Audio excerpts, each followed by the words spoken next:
Hello everybody, in today's video I'm going to show you how to contact Chase customer support. You can contact JP Morgan Chase customer support in several ways. Firstly, open any of the web browser and in the top there's this address bar. Type down chase.com and enter it.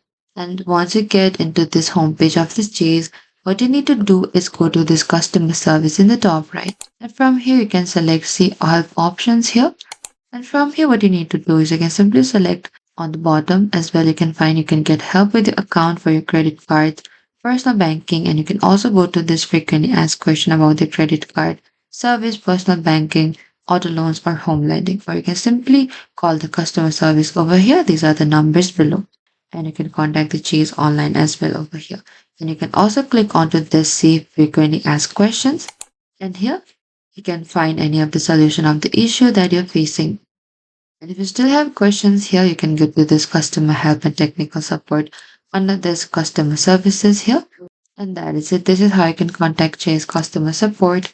Thank you for watching this video. I hope this video was helpful.